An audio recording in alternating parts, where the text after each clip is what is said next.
What's up everybody, Matt Maran here for another car review. This is of course the 2022 Genesis G70. So about the refreshed G70, I'd say this is probably one of the best refreshes ever done to a car. I mean, it looks completely different than the pre-refreshed G70 and I think it looks 10 times better. Not like the regular G70 from before was bad looking at all. I thought it was actually a nice looking vehicle.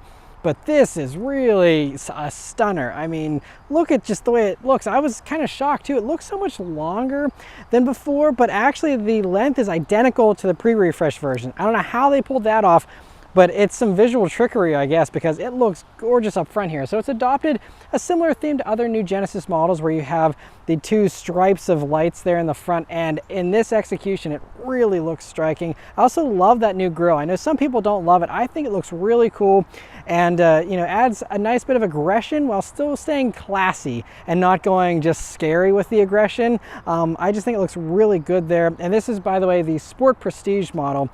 So that's how you get a little bit of a sportier look. You have the darker appearance and stuff.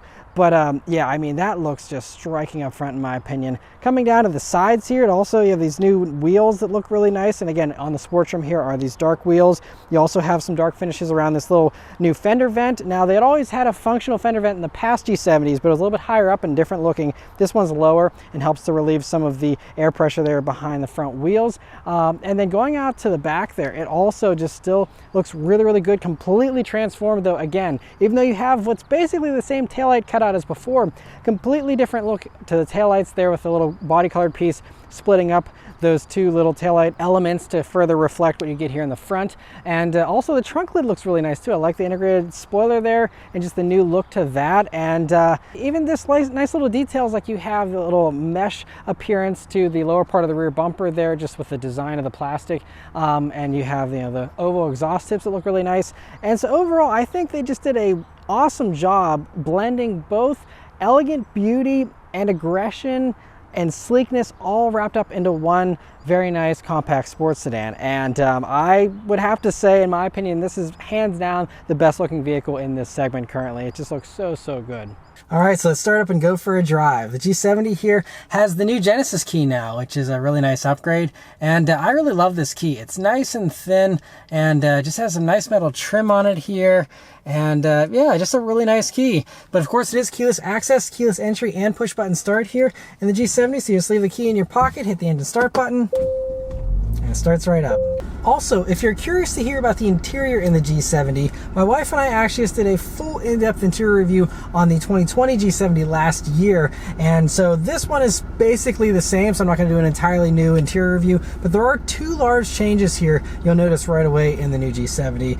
And so the first one is that you have this new gauge cluster. It's the same cluster you get in like a G80 or a GV80. And so it's really nice. It has an 8-inch display there on the right-hand side with a, you know, digital tack, and then you have in the middle there some temperatures, and then all your usual trip information, driver assistance stuff, all that. And so this works the same way it does in the lower trims of the G80 and the GV80. Unfortunately, you can't get the fully digital gauges like you get in the top trims of the G80 and the GV80. So these are the nicest gauges you'll be able to get here on the G70, but still a really nice upgrade from the mostly analog gauges you had in the previous G70. And I really love them. I think the fonts look great, and it's a very nice improvement here. Although again, some other competitors do have fully digital gauges these days, but I don't mind having the analog speedometer, and I think that's a really nice upgrade. The other really nice upgrade is that you now have this 10.25-inch widescreen touchscreen, and it's the new infotainment system here that, you know, Genesis has been using, and it's all the same bones you get with the newest Hyundai and Kia products as well, but it has a nice little glaze over it here for the Genesis model, so you have nicer fonts. Everything looks a little more expensive for the graphics and things like that.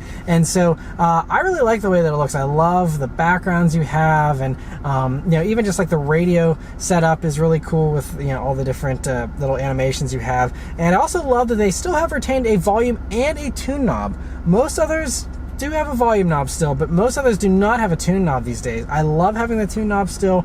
and so it makes it so easy to, you know, it's tuned through radio stations, skip songs, whatever you want to do. I really love having both of those. The only miss here with this screen is that it still has wired Apple CarPlay and Android Auto. A lot of the newest competitors these days are going to wireless smartphone integration. That would have been something I thought they would have included here for this refresh, but you know, not a huge deal if you want to use that. You know, just plug in your phone and you have all that functionality on a nice wide display. But yeah, and another cool thing here is that they've added in some additional sounds, I think. So previously there were like augmented sounds, but I think for the 2022 version they've amped them up a little bit, because even at idle here you hear this little burble that I don't think is totally natural, because even though you do have a new active exhaust here, it's not open whenever you're at idle, and it's only open whenever you're in Sport Plus mode. So it's kind of strange that this has this purr to it, but it sounds really nice. But yeah, overall this interior just looks really great. I also love this new engine turned aluminum trim, another really great touch. And also I gotta say, these cream quilted leather seats just still look 10 out of 10, so nice. And so yeah, overall the interior in the G70 is still fantastic, just a little cramped. That's the thing. This has probably one of the smallest back seats in its segment, very tiny back seat. Trunk is also very shallow, not as usable as some of the better competitors out there. But if you can live with a small trunk and a small back seat, the G70 interior is really nice. All right, so setting off here in the G70. So it's always a really nice driving experience here in the G70. I really enjoyed the pre-refresh last year.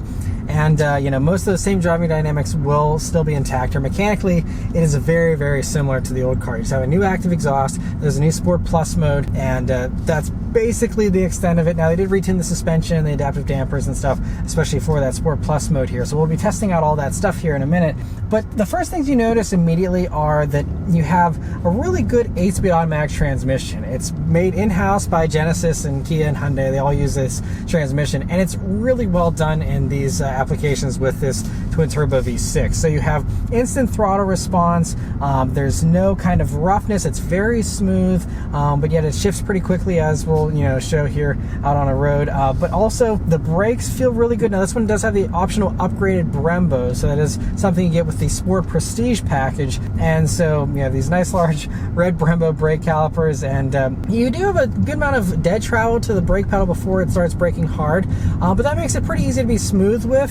It means you don't have to be, absolutely precise with your brake inputs in order to still have, a smooth braking experience. So a little bit easier to drive when you're setting off than I just got out last week out of the Acura TLX Type S. That was a lot trickier to be smooth with, and everything was a little more razor sharp. This is still sharp without, giving you some of that stuff. And there was actually a strange lag in the throttle response in the TLX Type S. There's none of that here in this, so it's very refreshing. The first time I hopped in this, I was like, this car does exactly what I want it to do every single time, and I always enjoy that about the G70 here. It's such a great driver's car, and I praised it a lot last year, but still, great visibility like you've had in the past. They didn't change that really, even though you do have the slightly different looks. Everything still is the same visibility-wise, still nice and refined. Now this one is on these 19-inch wheels, and this one is, by the way, a rear-wheel drive model. Last year I reviewed an all-wheel drive one on all-season tires. This one is rear-wheel drive on the summer performance tires. Even with the sportier tire setup here, though, they're Michelin Pilot Sport 4s, so one of the best summer tires out there. Very smooth still, but I have noticed, over bumps and stuff, even in comfort mode here, I do wish the adaptive suspension was a little bit softer feeling, especially if you're in comfort mode. If you want a stiff suspension, you could crank it up into the other modes and have that, but I still sometimes wish the ride was a little bit softer here in the G70. And that's one thing I do appreciate about its platform sibling, the Kia Stinger, which does have a little bit of a softer suspension setup that I personally prefer. But anyway, we're going to go ahead and put it up into that Sport Plus mode, which now turns off traction control, along with making the steering heavier, also loosening up on the stability control system, as well as opening up that active exhaust. So let's turn down onto this back road here and see how it does. Here we go. All right, took it a second for it to build boost. And then this thing takes off impressively. Man, but I was also impressed there is no wheel spin here. Even with traction control off, it put down all that power just to the rear wheels there. And it's a good amount of power too. This runs the 3.3 liter twin turbo V6 still. It does 3 more horsepower than before thanks to that active exhaust. Whenever it's opened up, it makes 3 more horsepower. So it's 368 horsepower now, 376 pound-feet of torque. 0 to 60 is about 4.8 seconds is what Motor Trend got for the rear-wheel drive version. Supposedly the all-wheel drive version will do it in 4.5 seconds. So either way, still very impressive in a straight line. And one thing I gotta say though is this active exhaust, I was expecting a lot more out of it. It sounds a tiny bit louder than last year's G70, but it is not a night and day difference. I was really hoping for a lot more. I mean, it does sound better, you know, but it's not as good as some of the best out there. I still think like the BMW M340i sounds better, and the Cadillac CT5V also does sound better. So if you're looking for the most character-filled exhaust, I'd go for one of those two. You know, there's always the aftermarket, but it would be nice to have the active function, and then it just doesn't cut the mustard for me as far as the sound. All right, Sport Plus mode is really aggressive. I'm kind of impressed, so I just gave it a little bit of throttle turning around that corner, and it really just stepped right out on me. This thing wants to play. Wow, that was exciting. So Sport Plus mode does severely loosen up that stability control system. I'm kind of shocked it let you go that much already. So yeah, you're going to want to be careful if you're in Sport Plus mode. You know, even if you're used to a G70, this is going to make it feel a lot more lively than before. Also, a little bit of a rougher road here. Pretty quiet and refined still. You know, I've always been impressed with the refinements in the G70 as well. But anyway, coming up some corners here. Let's see how the rear-wheel drive version of the G70 handles here. All right. Oh yes, it does feel playful. I really like this. Now, handling is great. You know, again, I have to compare it to the TLX Type S because I just got out of that. Steering is nowhere near as good as the TLX Type S in my opinion. It also, this feels like it has a little bit less front end grip.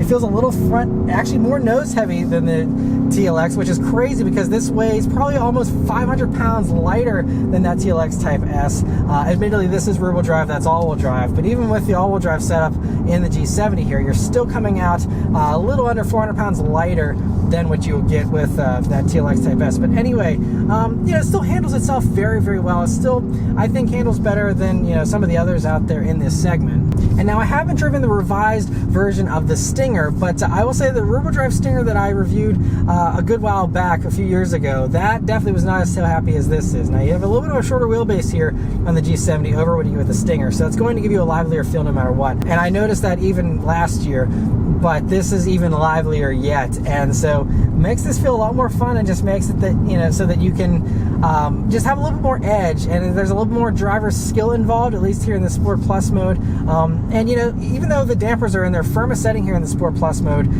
it's not, you know, I don't know, really jarring or anything. It feels totally fine. We'll go over more potholes and stuff and see about that a little bit later. But yeah, overall, it just drives really nice. And even whenever you're stuck behind traffic like I am currently, it still is a nice cruiser around corners as well.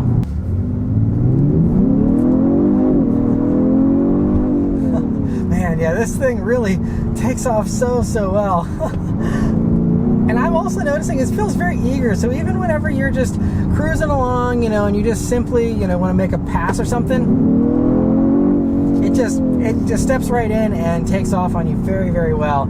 And feels really, really good. Another thing that's really cool is, so in manual mode now, it actually will let you bounce off the rev limiter. So I guess they've decided that if you're in manual mode and you're in Sport Plus mode, chances are you know what you're doing and you're not just going to let it sit at redline. And so they actually let you have full control, which I love. So it won't let you, you know, bang off the rev limiter or give you a downshift if it's already too low of a gear. So I'm in second gear right now. Won't let me go into first, but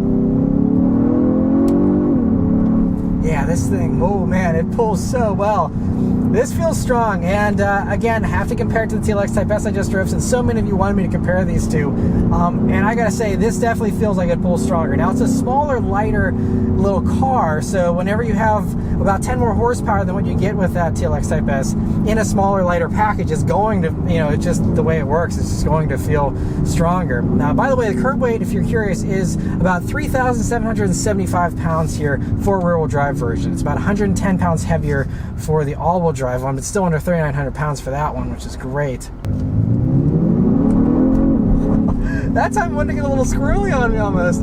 Oh man, I'm excited to accelerate this thing in the rain because, oh man, this thing, yeah, it's impressive. I'm really enjoying the way this drives. Now also, they said the steering's heavier in Sport Plus mode, but steering is still pretty light in my opinion too. So it's not overkill. Another thing that's not overkill is whenever you aren't in manual mode, even in Sport Plus mode, the transmission tuning isn't crazy. A lot of others, especially like Lexus and Acura, they want you to be sitting at like 4,000 RPMs if you're in Sport Plus mode, no matter what. It's, you know, trying to give you that very eager feeling, but with this, it just, you know, will still loaf at 2,000 RPMs in Sport Plus mode, but then the second you put your foot down, I mean, it's, you know, within a second, boom, you got full boost and you're going like a freight train. So, you know, I really like that because I think, you know, a lot of people might enjoy driving around in Sport Plus mode, but they also don't want to be sitting at 4,000 RPMs all the time, and they don't want to be playing with the paddles manually. And so I really like that this is, you know, kind of, I think set up a little bit more to be just a little bit easier to actually live with the Sport Plus mode. I like how also, I don't know if you can hear that, but there's a little bit of a rasp to this exhaust whenever it's fully open, I guess. And so it sounds kind of cool. Again, I wish for more and more character, but I'll take whatever extra sound I can get. But yeah, this thing really likes to move around under throttle now. Yeah, it could bite back for sure. I love that they've loosened up the Sport Plus mode this much. Yeah, this thing is a blast thing around corners, but it's definitely, it requires more work.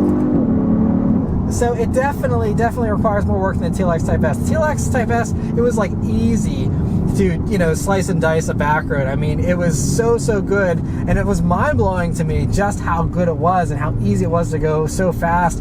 This requires more skill and more work, but this actually has more adrenaline to it now thanks to this Sport Plus mode and just the extra danger you get here in this. Now, I can't say the same thing for the all-wheel drive version. Most likely that will be a lot more conservative with its setup. Maybe not though, I don't know. But I love the extra grip here of these summer tires, you know, because the last one I reviewed on this back road had the all seasons, and I was let down by the grip. No grip letdowns here. Summer tires on a G70, fantastic. Still wish it had the steering and the front end grip though, and the directness that you got with the TLX Type S.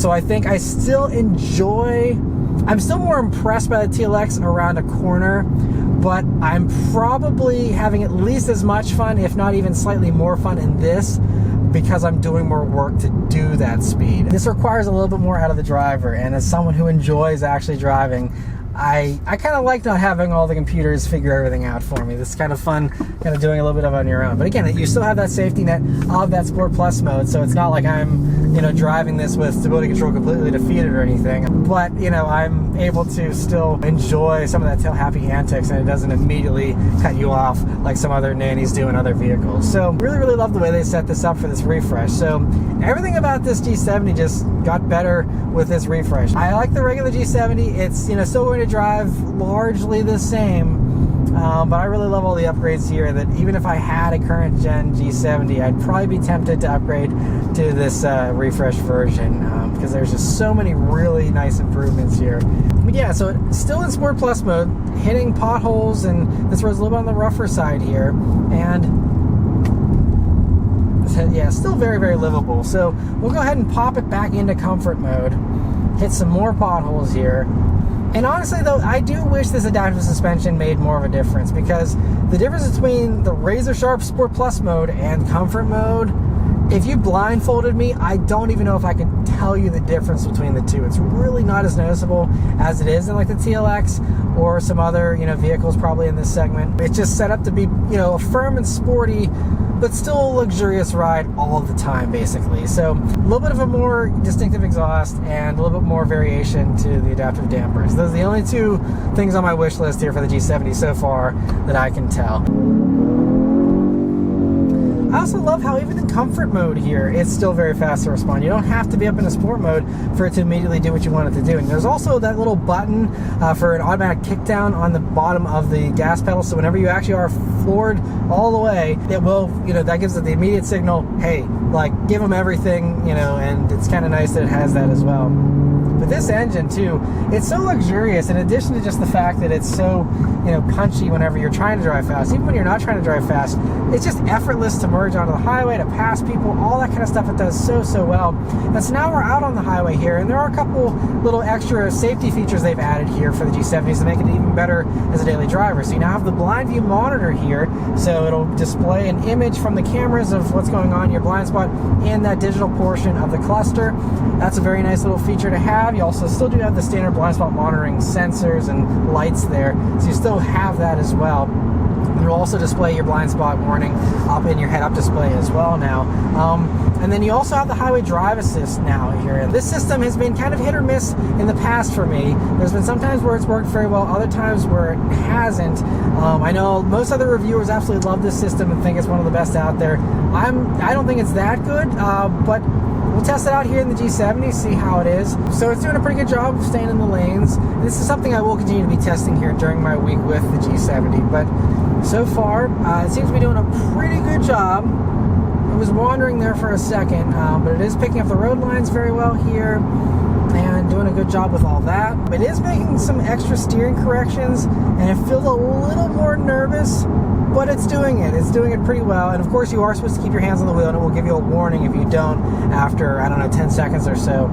So it's doing pretty well. I will, again, continue to test this because it still feels a little unsure of itself every once in a while, and that's something you don't get with some of the best other systems from some of the other competing vehicles in this segment. But the adaptive cruise system's also working very well, you know, slowing down with traffic in front of me and all that kind of stuff.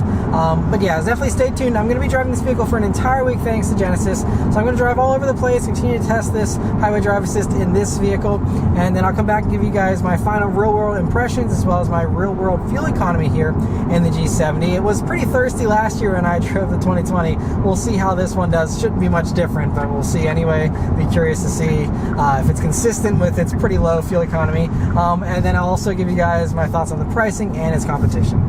Alright, so I've been driving the 2022 G70 here for a week now, and it's a really nice thing to drive. So I didn't have quite as many places to go to this week, so I've only managed to put 93 miles on it, but I still enjoyed every single mile in this thing, mostly because it just feels so eager to go, and it's a car that's really easy to drive fast and unintentionally drive fast. You'll just be going about your business, and it's just like, wow, like this turbo motor is right here, and it's just, you're riding this wave of torque, and it's like so enjoyable to go fast, and you're like, oh man, like I like really want to drive this vehicle harder than I can with actual speed limits and traffic conditions and things like that.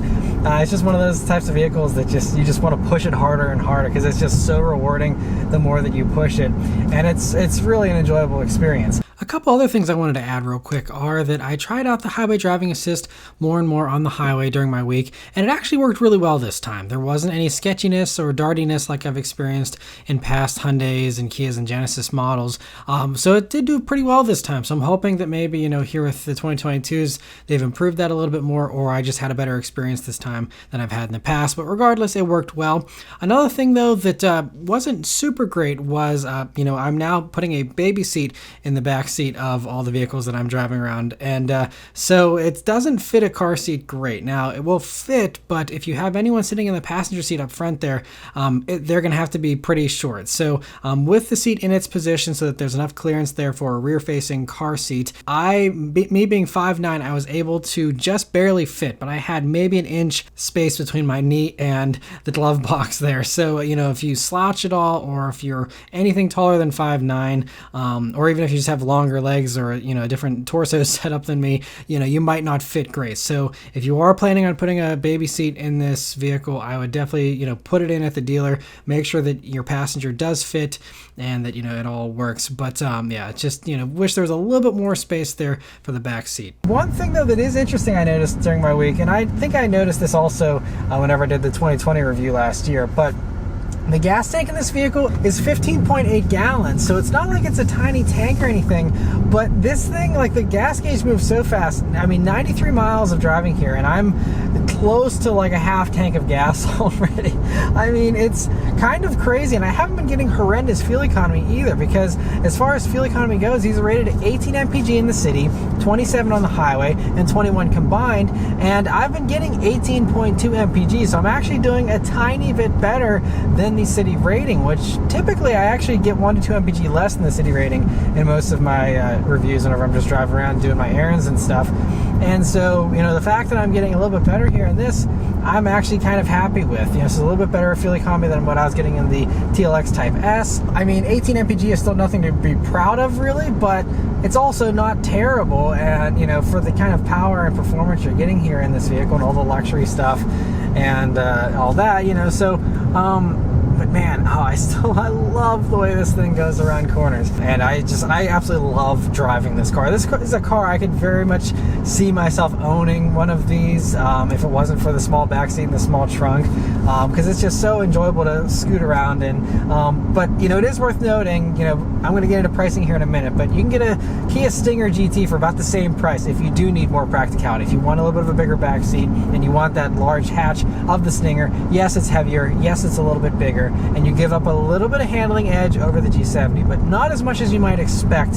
And I still love the Stinger, and if it were my money in this segment, I would go for a Stinger GT over the G70, just because you can use it a little bit more, you know, as far as practicality stuff goes. You know, you do give up, the Stinger doesn't have quite as nice of an interior, although it does get some nice updates for 2022 as well, just like you get here in the G70. It gets the same bigger touchscreen, and you also you know, do have a couple of little improvements in the Stinger interior, but you don't get like the partially digital gauges like the G70 has. And some of the materials here in the G70 are a tiny bit nicer than the Stinger, but it is really, really close. And so that's why, you know, for the same money, basically, I'd just rather go for the Stinger myself. Although I have to add, if Genesis would like to bring over the G70 shooting brake that Europe gets, you know, that could be a very compelling alternative to the Stinger as well, because you still have those gorgeous looks of the G70, you still get the Genesis branding and this nice interior, but then you'd have the extra practicality of that wagon.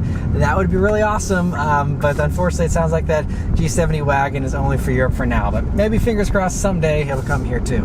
But if you don't need the extra practicality, hands down, G70 is still one of the best picks in this segment. I do, like I said, prefer the TLX Type S in certain ways, but whenever you bring in the whole value proposition, the G70 is still the king by a long shot, even compared to the TLX, which is also a very strong value, because this one, as tested, this is the rear-wheel drive version, so this one is just under $52,000. Not a fair comparison with the all-wheel drive TLX, but if you get one of these with all-wheel drive, because you can, it's another $2,000 extra. That still puts you at almost an identical price point to the TLX Type S. I mean, we're talking $100 or $200 here or there.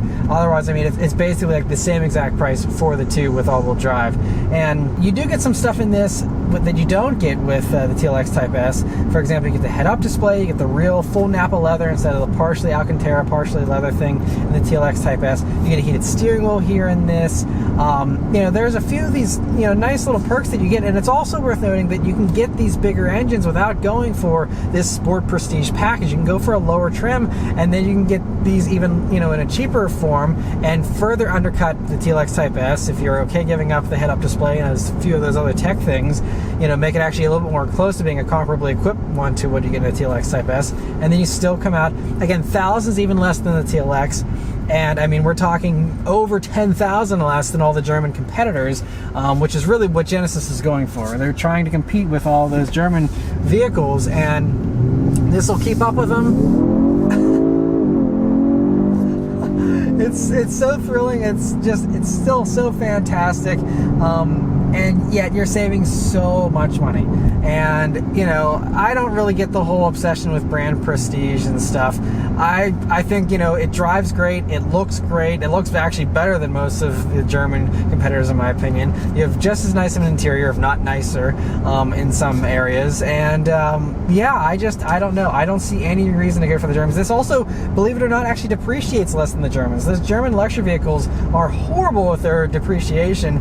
They're all, according to Cars.com, in the mid 50% depreciation range over a 5-year ownership period, versus this is in like the mid 40s. I think it's about 46, 47% depreciation. So, I mean, that could potentially save you a couple extra $1,000 as well. Plus, you have Genesis's 10-year, 100,000-mile powertrain warranty, which the Germans don't even come close to because they know better. All those German vehicles usually love to have lots of electrical gremlins and expensive fixes, you know, just even after a lease period. Usually like 5 years in on the ownership of one of those German vehicles, you're going to come up with all kinds of expensive maintenances and problems.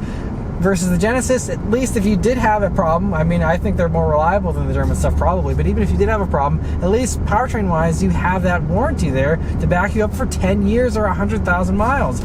So it just further becomes more and more of a no-brainer the more you look into it, honestly. And this just is one more example of how, you know, Hyundai, Kia, and Genesis are all giving 110% right now with the value, with the performance, with the looks, with the innovation. I mean, every single step of the way, they're just giving people more for their money, and they're just doing it with, again, a very good looking package. I mean, who else, just like 2 or 3 years after debuting your brand new sports sedan, do you give it a completely different look? And that's what Genesis did here with the 2022 G70. Completely different look, which makes it look even better than it already looked before.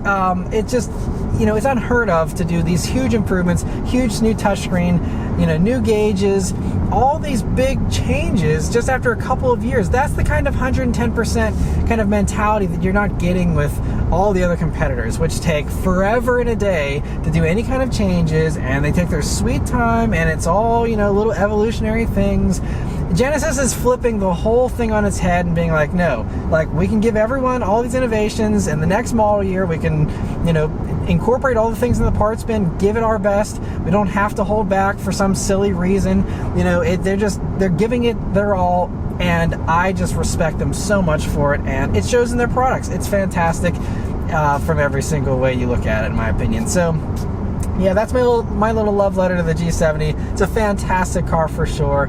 But yeah, that's about all of my thoughts here on it. Let me know your thoughts on the G70 in the comments below. Huge thanks to Genesis for providing me here with the G70 to review for you guys today. And yeah, thank you guys very much for watching, and I'll see you on the next one. Take care.